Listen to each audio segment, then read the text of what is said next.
Respiratory card third আইটেমের topic হলো oxygen transport, carbon dioxide transport, oxygen haemoglobin dissociation curve and এইগুলো related কিছু theory, chloride shift mechanism, হ্যান্ডেল effect and Bohr effect.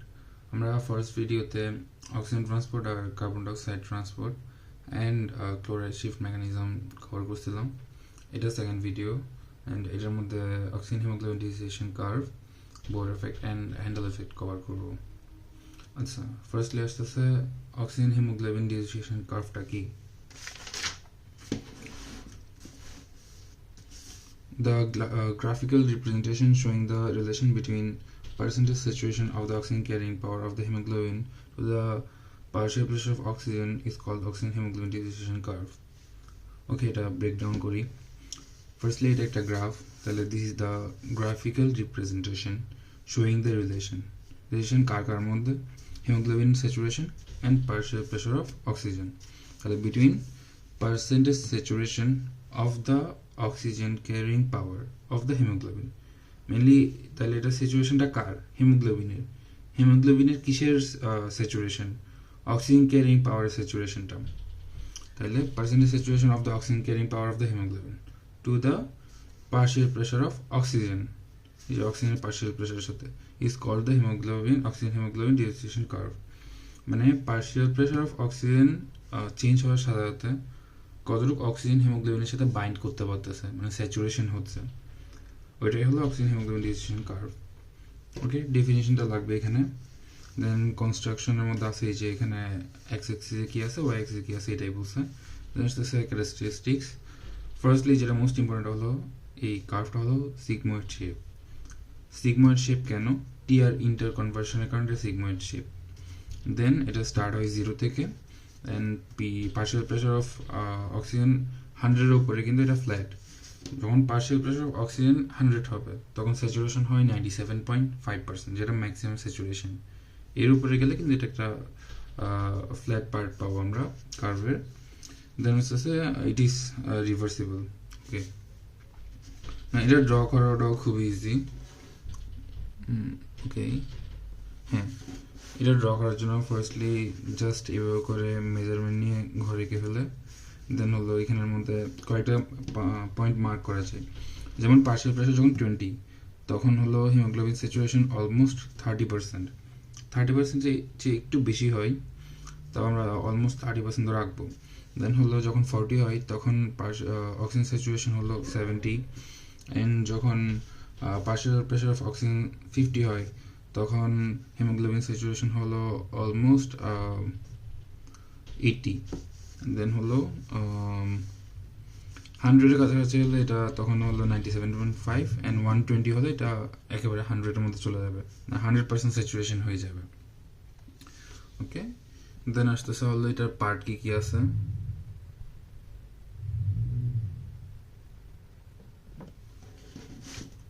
Okay, so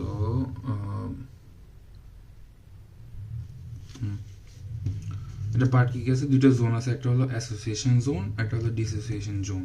তো association জোনটা হলো Plato portion অথবা flat part, আর dissociation জোনটা হলো স্টিপ পার্ট।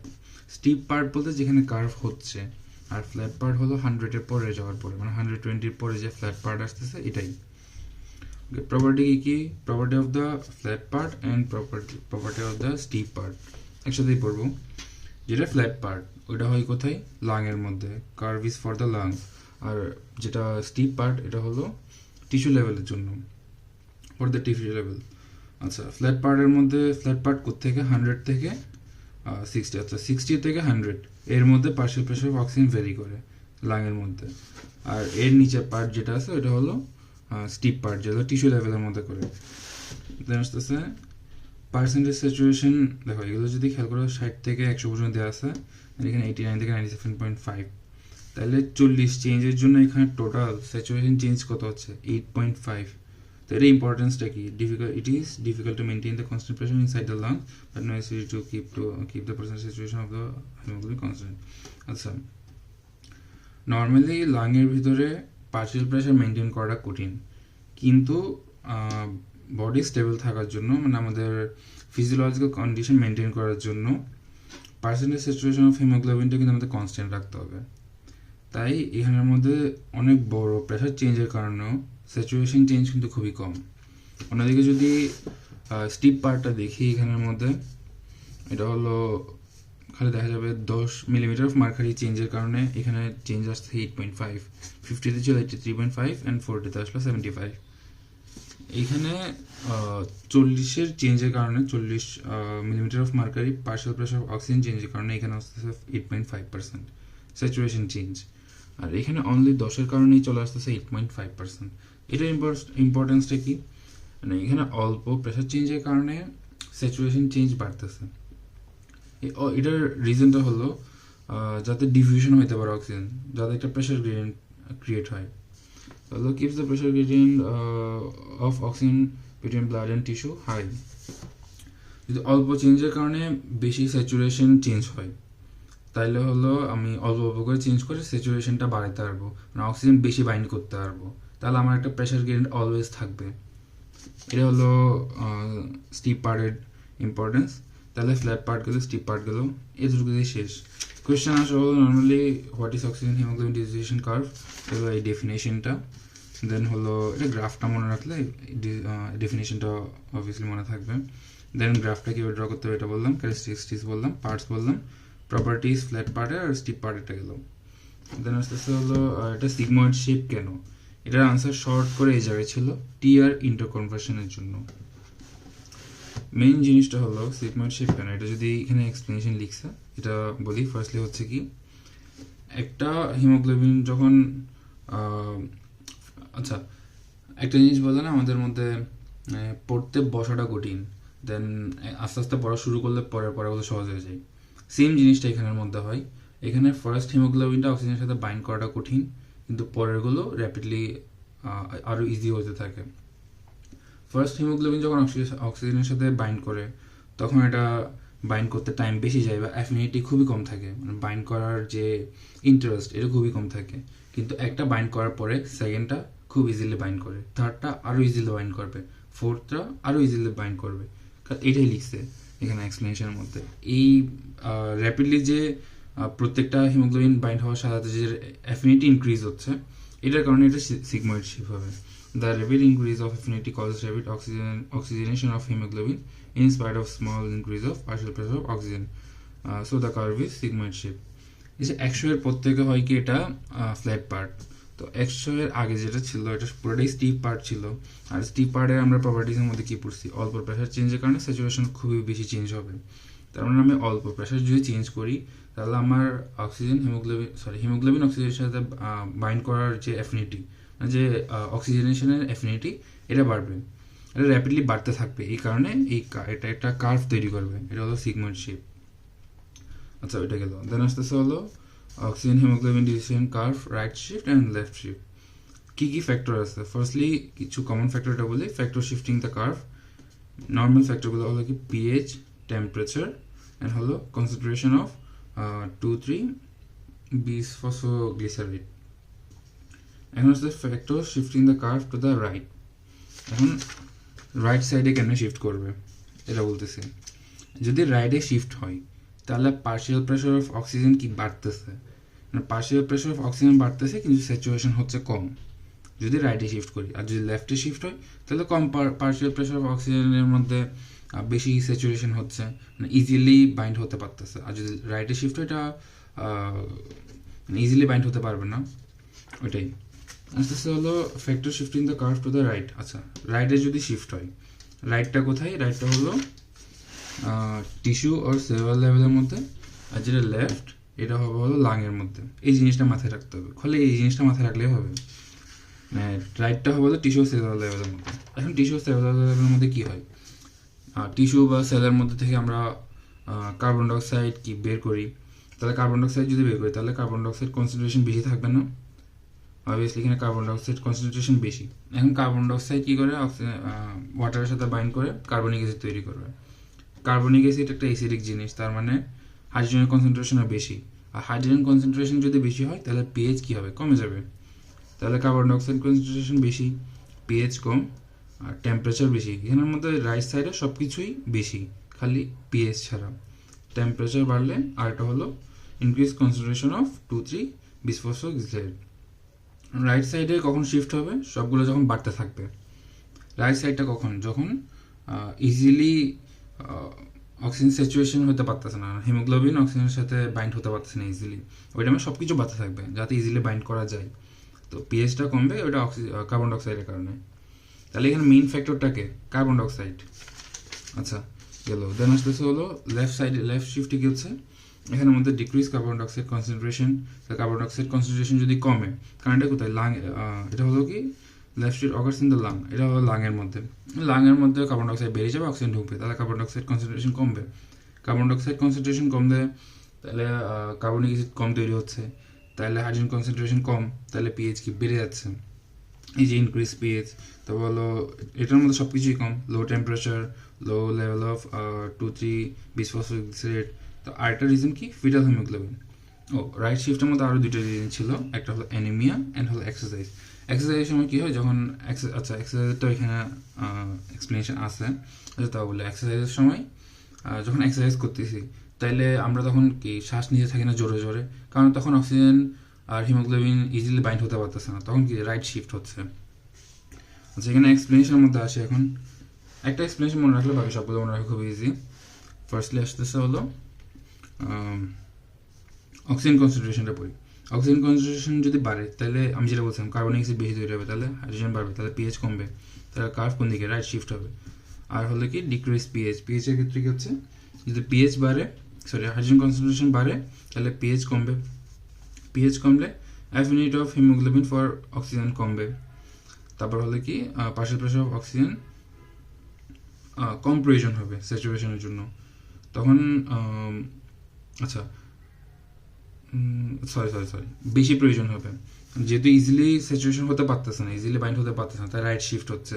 তাহলে কি পার্শিয়াল প্রেসার অফ অক্সিজেন কি বেশি প্রয়োজন হচ্ছে, তো curve shift to the right. তারপর হলো সেম জিনিস এখানের মধ্যেই হাই টেম্পারেচারে কী হবে? টেম্পারেচার যদি বাড়ে মেটাবলিজম বাড়বে, মেটাবলিজম যদি বাড়ে কার্বন ডাইঅক্সাইড বাড়বে, কার্বন ডাইঅক্সাইড বাড়লে সেম এই জিনিসটা সাইকেলটা রিপিট হবে। দেন হলো ইনক্রিজ কনসেন্ট্রেশন অফ 2,3 বিসফসফোগ্লিসারেট। যদি 2,3 বিসফসফোগ্লিসারেট বাড়ে তাহলে এটা কী করবে? হিমোগ্লোবিনের সাথে বাইন্ড করে ফেলবে, তাহলে অক্সিজেনের সাথে বাইন্ড করতে পারবে না, অক্সিজেনের সাথে বাইন্ড করার অ্যাফিনিটি কমে যাবে। যদি কমে যায় তাহলে সেম আগের প্রসেসটা রিপিট হবে, যে পার্শিয়াল প্রেসার বেশি লাগবে, তখন কি কার্ভ রাইটে শিফট হবে। এখানে দুইটা রিয়েকশন দিছে, যে যেটা হলো ইন্টারকনভার্সনাল, মানে একটাতে একটা কনভার্ট হতে পারবে। এটা গেল। দেন আসতেছে সেম জিনিস লেফট শিফটের ক্ষেত্রে কি যা এখানে ছিল সবগুলোর উল্টাটা, খালি উল্টাটা বললেই এখানের মধ্যে লেফট শিফট হয়ে যাবে। মানে এখানে হাইড্রোজেন বাড়ছিল, হাইড্রোজেন কনসেন্ট্রেশন, এখানে হাইড্রোজেন কনসেন্ট্রেশন কমছে। তারপরে হলো এখানে কার্বন ডাইঅক্সাইড কনসেন্ট্রেশন বাড়ছিল, এখানে কমছিল। কেন কমবে? এটা হলো লাং লেভেলের মধ্যে, মানে লাংয়ের মধ্যে লেফট শিফটটা। আর রাইট শিফটটা কোথায়? টিস্যু লেভেল আর সেলুলার লেভেল। আচ্ছা এটা গেল। দেন এখানে আসতেছে হলো বোর এফেক্ট কি? A shift of the oxygen hemoglobin dissociation curve to the right in response of increase in the blood partial pressure of carbon dioxide and hydrogen ions is called the Bohr effect. এটা হলো oxygen haemoglobin dissociation কার্ভটা যে right সাইডে shift হচ্ছে, কার জন্য shift হচ্ছে? যেহেতু আমি বলছিলাম এখানে আমাদের মেইন ফ্যাক্টর কি? Carbon dioxide. হ্যাঁ, কার্বন ডাইঅক্সাইড কনসেন্ট্রেশনের কথা বলছিলাম। তো partial pressure of carbon dioxide যখন বাড়তেছে, ওইটার সাথে হাইড্রোজেন আয়নও বাড়তেছে, তখন এটা কি রাইট শিফট হচ্ছে কার্ভটা। এই রাইট শিফটটাকেই বোর এফেক্ট বলতেছে। The shift of oxygen haemoglobin dissociation curve কোন সাইডে? To the right. কেন? In response to increase in the blood partial pressure of carbon dioxide and hydrogen is called Bohr effect. এই যে right shift left shift, এটা তো মনে থাকবে এখন। তো রাইট শিফট হচ্ছে কেন? Partial pressure of carbon dioxide বাড়তেছে আর হাইড্রোজেন আয়ন বাড়তেছে, এটাই জাস্ট এই জিনিসটা এখানে ডেফিনেশন এটা। দেন আসতেছে হলো এটা এক্সপ্লেনেশনও আছে, যদি এক্সপ্লেনেশনটা আসে না। আচ্ছা ইম্পর্টেন্সটা বলি, এটা কী করে? Enhance the release of oxygen from the blood in the tissue আর enhance oxygenation of the blood in the lung. যে এখানের মধ্যে যা ছিল এক্সপ্লেনেশন, এই এক্সপ্লেনেশনটাই খালি এখানে লিখছে। Blood pressure to the lung কী হচ্ছে? লাংয়ের মধ্যে কী হচ্ছে? Carbon dioxide diffuse from the blood in the alveoli, blood pressure কমতেছে, তাহলে blood partial pressure carbon dioxide কমতেছে, তখন কি কার্বনিক অ্যাসিড কম তৈরি হচ্ছে, তাহলে হাইড্রোজেন কনসেন্ট্রেশন কম, তাহলে পিএইচ বাড়তেছে। এই যে সেম জিনিসটা যেখানে এখানে এক্সপ্লেন করছিলাম ছোটো করে, এইটা এখানে বড় করে এক্সপ্লেন করা আছে খালি, আর কিছু না। আর ডাবল বোর এফেক্টটা আমাদের এই কার্ডে পড়ে না, রেসপিরেটরি সিস্টেমের মধ্যে পড়বো পরে, লাগবে না। আস্তে আস্তে হোয়াট ইজ P50, এটা লাগবে। It is the partial pressure of oxygen at which hemoglobin is half saturated with oxygen. মানে 100% স্যাচুরেশন তো কখনো হয় না, আমরা নর্মালি পাই কত 97.5%। যে পার্শিয়াল প্রেশার অফ অক্সিজেনের মধ্যে যখন 50% স্যাচুরেশন পাবো, ওই পার্শিয়াল প্রেশার অফ অক্সিজেনকে আমরা কি বলবো, এটা বলবো হলো P50 বলবো। এটা কত, এটা নর্মালি হয় 26 থেকে 28 মিলিমিটার অফ মার্কারি। আমরা এই গ্রাফের মধ্যে যদি দেখি, এই যে 50% হয়েছে, এটা কোথায়, এই 20 পর 30 মাঝখানে 30 একটু আগে করে, এটা কত 26 থেকে 28 মিলিমিটার অফ মার্কারি, এটা হলো P50। যদি রাইট শিফট হয় P50 বাড়বে, যদি লেফট শিফট হয় P50 কমবে। এখানে এই জিনিসটাই দিছে ফ্যাক্টর দ্যাট ইনক্রিজড P50, যেই সব রিজনে রাইট শিফট হচ্ছে ওই সব রিজনেই কি P50 বাড়বে। সেম লিখছি এখানে, decrease pH, increase carbon dioxide concentration, যা এই জায়গায় ছিল। আর সেম রিজন এখানে লিখছে decrease factors that decrease P50। এদিকে লেফট শিফটে যখন যা কিছু হয় ওই সব এফেক্টে লিখছে এখানের মধ্যে, আর কিছু এক্সট্রা কিছু নেই। ইম্পর্টেন্স কি, এই যে index of shifting of the oxygen haemoglobin distribution curve, তো যদি P50 বেশি হয় তাহলে কি রাইট শিফট হচ্ছে, রাইট শিফটের সময় কি হয়, lower the affinity of haemoglobin for oxygen, haemoglobin অক্সিজেনের সাথে ইজিলি বাইন্ড করতে পারে না। তারপর হলো কি স্যাচুরেশন কমে যায়, রাইট শিফট হয়, এটাই লিখছে খালি। সেম যেটা রাইট শিফট লেফট শিফটে বুঝছিলাম, রাইট শিফট লেফট শিফট মনে রাখলে এটা ইজিলি মনে রাখা যায়। আচ্ছা, এটা গেল এখন বোর এফেক্ট। দেন আসতেছে আমাদের আরেকটা টপিক বাকি আছে, হেলথেন এফেক্ট। হেলথেন এফেক্টে কি, binding of oxygen with haemoglobin tends to displace carbon dioxide from the blood and this is called the Handel effect. মানে অক্সিজেন যতটা অক্সিজেন হিমোগ্লোবিন যতটুকু বাইন্ড হয়, অক্সিজেন হিমোগ্লোবিনের সাথে যখন বাইন্ড হয় তখন কী করে, হিমোগ্লোবিন কার্বন ডাইঅক্সাইডকে ছেড়ে দেয়, এটা ছেড়ে ব্লাডে পাঠাই দেয়, সরি ব্লাড থেকে লাঙে পাঠাই দেয়। দিস ইজ কল্ড দ্য হ্যান্ডেল এফেক্ট। তো আচ্ছা, এটা ইয়াতে কি আছে, মেকানিজমের মধ্যে আছে লাং ক্যাপিলারিটি হচ্ছে এটা, handle effect results from the fact the combination of oxygen with hemoglobin in the lung, hemoglobin causes the hemoglobin to lose আচ্ছা ঠিক আছে। মেইন কথা এটাই যে অক্সিজেন যখন হিমোগ্লোবিনের সাথে বাইন্ড হয় তখন হিমোগ্লোবিন কি করে, অক্সিজেনকে বাইন্ড করার জন্য অ্যাফিনিটি যেহেতু হায়ার থাকে কার্বন ডাইঅক্সাইডকে ছেড়ে দেয়, এইটাকেই বলা হলো হেলথেন এফেক্ট। তো এটার রেজাল্টে কি হয়, এটা দুইটা মেকানিজম হতে পারে। লাং ক্যাপিলারির মধ্যে oxygen bind with haemoglobin, oxygen বাড়লো, বাইন্ড হলো, তাহলে অ্যাসিড অফ হিমোগ্লোবিন বাড়লো, তখন affinity of haemoglobin for carbon dioxide to form এটা হলো deoxy haemoglobin, to form deoxy haemoglobin কমে যাবে। মানে হিমোগ্লোবিন কার্বন ডাইঅক্সাইডের সাথে বাইন্ড করে ডিঅক্সি হিমোগ্লোবিন তৈরি করে, এটা যে অ্যাফিনিটি এটা কমে যাবে কখন, যখন অক্সিজেন হিমোগ্লোবিনের সাথে বাইন্ড হচ্ছে। আরেকটা কি হয়, আরেকটা হলো যখন অক্সিজেন হিমোগ্লোবিনের সাথে বাইন্ড হবে তখন অ্যাসিড অফ হিমোগ্লোবিন বাড়লো, তাহলে কি ওই হিমোগ্লোবিন থেকে ডিঅক্সি হিমোগ্লোবিন থেকে হিমোগ্লোবিন রিলিজ হবে। এখন হিমোগ্লোবিন বলছি, হাইড্রোজেন রিলিজ হবে, মানে প্রোটন রিলিজ হবে। হাইড্রোজেন যদি রিলিজ হয়, হাইড্রোজেনটা গিয়ে বাইকার্বনেটের সাথে বাইন্ড করে কার্বনিক অ্যাসিড তৈরি করবে।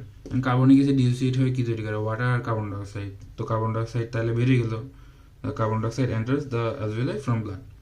ইয়েস স্যার, এটা হলো দুইটা মেকানিজম। ইম্পর্টেন্সটা কি, এটা হলো এটা approximately doubles the amount of carbon dioxide release from the blood into the lung, আর হলো doubles pick up of the carbon dioxide tissue. তো এটা কী করে, ব্লাড থেকে লাংয়ের মধ্যে কার্বন ডাইঅক্সাইড বের করে দেওয়াটাকে ডাবল করে, আর হলো টিস্যুর মধ্যে থেকে কার্বন ডাইঅক্সাইড ব্লাডের মধ্যে নেওয়া, এটাকেও ডাবল করে। মানে কার্বন ডাইঅক্সাইড ট্রান্সপোর্ট নেওয়া আর কার্বন ডাইঅক্সাইড দেওয়া, এই দুইটাকে ডাবল করে দেয় কি, হেলথেন এফেক্টটা গেল। And the difference between the Bohr effect and Haldane effect, এটা হলো কি, ফার্স্টলি হলো ডেফিনেশন। বোর এফেক্টটা কি, এটা হলো যে রাইট শিফট হচ্ছে ওইটা। আর হেলথেন এফেক্টটা কি, অক্সিজেন বাইন্ড হওয়ার কারণে কার্বন ডাইঅক্সাইডকে ছেড়ে দিচ্ছে, এটা কিসের উপর ডিপেন্ড করে, এটা আমরা পড়ছিলাম কার্বন ডাইঅক্সাইড, আমি তখনই বলছিলাম। তাহলে এটা কি, partial pressure of carbon dioxide in blood, ওটার উপর ডিপেন্ড করবে। আর যেটা হেলথেন এফেক্ট, যেহেতু অক্সিজেন বাইন্ড করার পর কার্বন ডাইঅক্সাইড ছেড়ে দিচ্ছে, কার উপর ডিপেন্ড করবে, অক্সিজেনের উপর ডিপেন্ড করবে। ঠিক আছে, তার এফেক্ট কার উপর পড়তেছে, বোর এফেক্টটা পড়তেছে হলো অক্সিজেনের উপর, কারণ এটা কি অক্সিজেন হিমোগ্লোবিন ডিসোসিয়েশন কার্ভের মধ্যে ছিল।